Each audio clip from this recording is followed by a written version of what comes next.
इस जीवन का प्रधान और एकमात्र उद्देश्य है भागवत प्राप्ति। इसी को मोक्ष, मुक्ति या आत्म साक्षात्कार कहते हैं।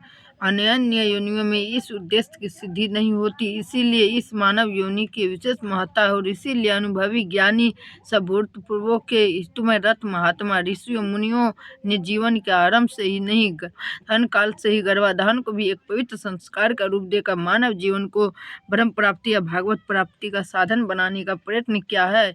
इसी से हमारे यहाँ 4 वर्ण और 4 आश्रमों का विधान है और इसीलिए कठोर संयम तथा त्याग, तपस्या एवं कर्तव्य पालन को मुख्य बनाकर जीवन यापन करने की विधियों का निर्माण हुआ है। इसीलिए हमारा पुरुषार्थ जीवन का ध्येयोपयोगी साधन काम पूरा नहीं है। ब्रह्म, धर्म, अर्थ, काम, मोक्ष के रूप में 4 तत्वों ऐसे ग्रथित है। जगत में अर्थ,